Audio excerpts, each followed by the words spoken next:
La psoriasis es una enfermedad eritematodo-descamativa, es una enfermedad inflamatoria de la piel que está producida por dos factores. Para padecer una psoriasis primero tenemos que tener una carga genética, es decir, que la mayoría de los pacientes con psoriasis van a tener familiares también afectados con psoriasis.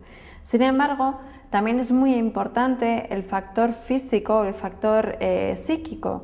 Está comprobado que el clima, cuando el clima es más bien extremo y poco húmedo, el paciente con psoriasis va a tener un brote, y luego también está comprobado que factores como infecciones, por ejemplo por estreptococo, también pueden desencadenar un brote psoriásico. Otro factor físico externo que puede desencadenar una psoriasis son los traumatismos, ya que la psoriasis es una de estas patologías que tiene fenómeno de Koebner. Y por último, insistir en los factores psíquicos, ya que el estrés es un factor que también condiciona la aparición de un brote de psoriasis. ¿Cuáles son las formas clínicas de psoriasis? La forma clínica más frecuente de psoriasis es la forma en grandes placas.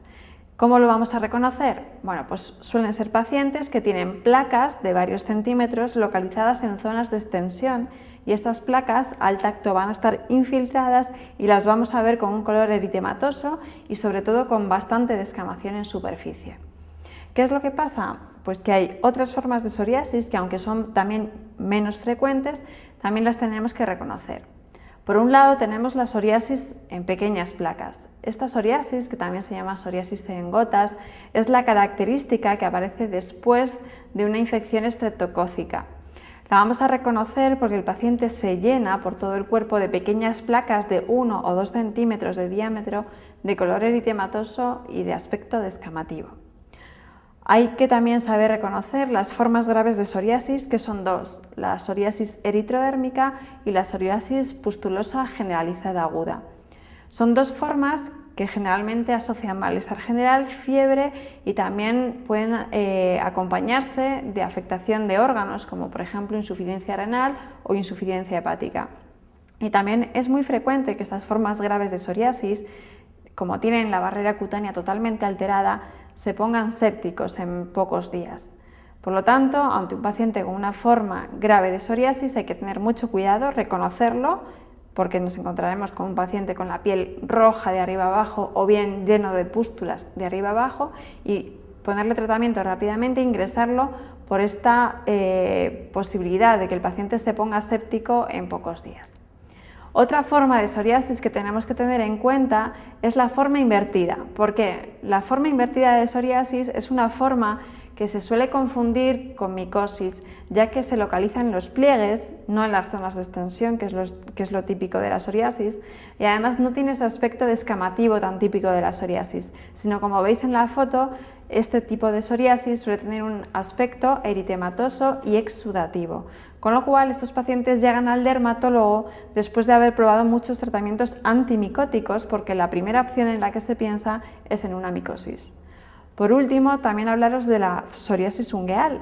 La psoriasis ungueal puede aparecer asociada a una forma cutánea de psoriasis o simplemente aparecer aislada, sola, como simplemente una psoriasis ungueal. ¿Qué es lo que vemos en la psoriasis ungueal? Pues vamos a ver varias cosas, pero lo más frecuente que podemos ver es lo que se llama pitting. Como veis en la imagen, el pitting parece un punteado que hacemos con un alfiler sobre la lámina ungueal. Eso es lo más frecuente que puede aparecer en la psoriasis ungueal. Otro dato que tenemos que tener en cuenta para diagnosticar a un paciente de psoriasis es la biopsia. ¿Y qué es lo que vamos a ver en una biopsia de paciente con psoriasis? Lo que vamos a ver son cambios tanto en la dermis como en la epidermis. ¿Qué vamos a ver en dermis? En dermis vamos a ver un infiltrado linfocitario perivascular. Y en la epidermis lo que vamos a ver, o lo más característico, es un aumento de la capa córnea, que es la capa más externa de la piel, pero que generalmente la capa córnea no aparece solamente engrosada, sino que aparece alterada. La capa córnea es una capa que generalmente está constituida por células muertas. Pues bien, en la psoriasis el epitelio prolifera tan rápido que no da tiempo a estas células del estrato córneo a morirse. Por lo tanto, lo que vamos a ver es una hiperkeratosis que llamamos paraqueratósica. ¿Por qué? Pues porque el estrato córneo no solamente está engrosado, sino que también vamos a ver núcleos en su interior. Vamos a ver ahora el tratamiento de la psoriasis. Vamos a tener tratamiento tanto tópico como tratamiento sistémico. ¿Cuándo vamos a dar un tratamiento tópico y cuándo vamos a dar un tratamiento sistémico? Bueno, pues el límite nos lo pone el paciente. Si el paciente tiene una psoriasis leve, es decir, de aproximadamente menos del 20% de la superficie corporal afecta, a este paciente seguramente le sea suficiente un tratamiento tópico. Sin embargo, cuando el paciente está afectado, tiene una psoriasis moderada o grave, y el paciente tiene una superficie corporal afecta de más de un 25%, en este caso el tratamiento tópico no va a ser suficiente, sino que al tratamiento tópico debemos añadir un tratamiento sistémico. Así que vamos a ir paso por paso viendo todos los tipos de tratamiento que tenemos en los pacientes psoriásicos. Empezamos con el tratamiento tópico. El tratamiento tópico fundamental en el paciente con psoriasis son los corticoides. Es el mejor antiinflamatorio que tenemos y el tratamiento que más rápidamente va a actuar cuando se da de manera tópica. ¿Qué es lo que pasa? Pues que un paciente con psoriasis va a tener psoriasis toda su vida y por lo tanto el corticoide se lo va a tener que dar prácticamente toda su vida. ¿Y qué es lo que puede suceder? Pues pueden suceder sobre todo dos cosas. Primero, que se le atrofie la piel, ya que el corticoide, uno de los efectos secundarios más temidos por los dermatólogos y frecuente también cuando se da repetidamente, es que atrofie la piel. Por lo tanto, hay que tener mucho cuidado con el tratamiento corticoideo tópico.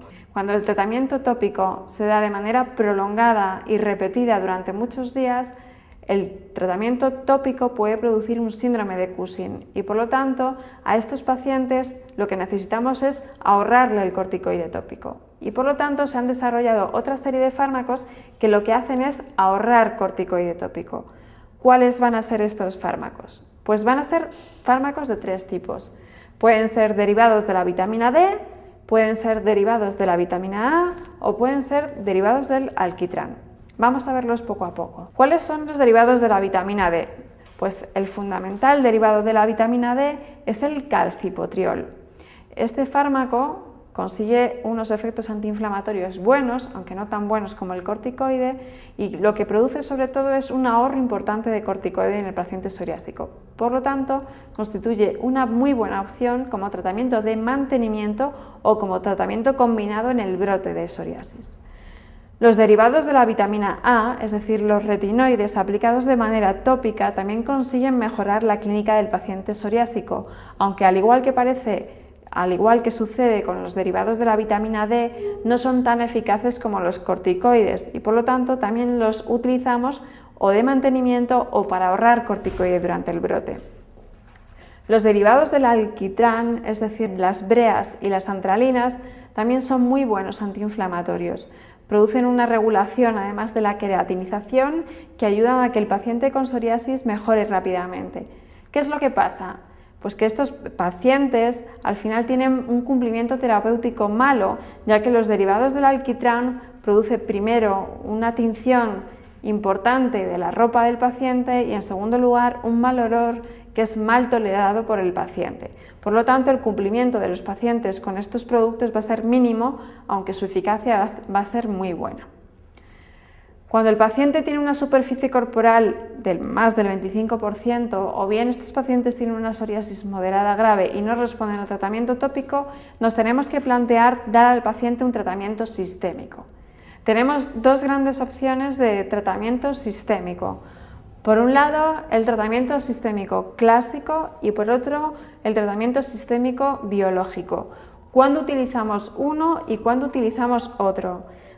La primera opción siempre va a ser un tratamiento sistémico clásico y únicamente utilizaremos un tratamiento sistémico biológico cuando hayamos utilizado dos o más tratamientos sistémicos clásicos y estos hayan fallado. Vamos a irlos viendo poco a poco uno a uno. Empezamos con el tratamiento sistémico clásico. Una de las opciones es la puba, es decir, darle al paciente una pastilla que se llama soraleno y después de haberse tomado la pastilla, meterlo en una cámara de radiación ultravioleta tipo A. Este tipo de tratamiento es muy efectivo para la psoriasis en placas, pero sin embargo está contraindicado en pacientes o bien niños, embarazadas y en pacientes que tengan insuficiencia renal o insuficiencia hepática.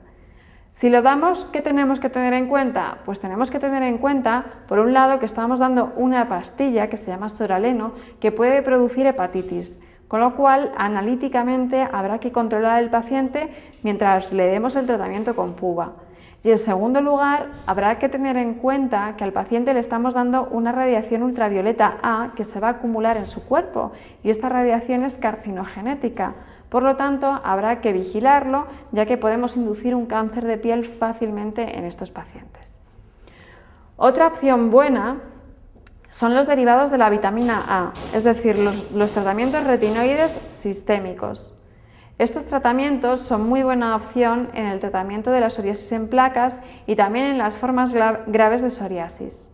¿Qué problema tienen los derivados de la vitamina A cuando se dan de manera sistémica? Pues hay que tener en cuenta que este tipo de producto no se puede dar en pacientes con insuficiencia renal o insuficiencia hepática y que tampoco se pueden dar en pacientes embarazadas ni en niños. Si los damos, tenemos que advertir al paciente de la sequedad extrema que se le va a producir en las mucosas y en la piel. Y luego también tendremos que controlar mucho los triglicéridos y el colesterol en estos pacientes, ya que se suelen disparar. El retinoide, como hemos dicho, tiene una vida media de 2 años después de interrumpir el tratamiento. Por lo tanto, tenemos que tener en cuenta que las mujeres en edad fértil tenemos que advertirle de este efecto teratogénico y estar detrás de ellas hasta 2 años para que no se queden embarazadas. Con lo cual, en mujeres en edad fértil, la opción del retinoide vía oral va a ser una opción mala por esta posibilidad tan alta de teratogénesis. Otro tratamiento sistémico clásico que tenemos es el metotrexato. El metotrexato es muy buena opción cuando el paciente tiene artropatía psoriásica, además de la psoriasis. ¿Por qué? Porque va a ser un fármaco efectivo tanto para la artropatía como para la psoriasis. ¿Cuándo no vamos a dar nunca metotrexato? Pues no lo vamos a dar nunca en mujeres embarazadas y tampoco lo vamos a dar nunca en pacientes que tienen insuficiencia hepática. Si lo damos, ¿qué tenemos que tener en cuenta?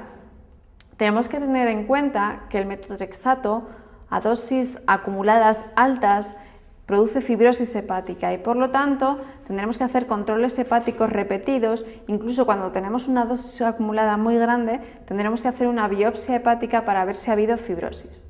Otra cosa que tenemos que tener en cuenta es que el metotrexato es mielosupresor, tendremos que controlarlo analíticamente y tenemos también que advertirle al paciente que este fármaco produce fotosensibilidad para que no se exponga al sol porque si no va a producir una reacción fototóxica.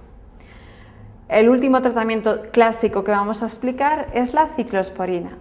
La ciclosporina es una opción muy buena cuando queremos que el paciente se cure del brote de psoriasis rápidamente, ya que en una semana prácticamente ha aclarado al paciente de toda su psoriasis.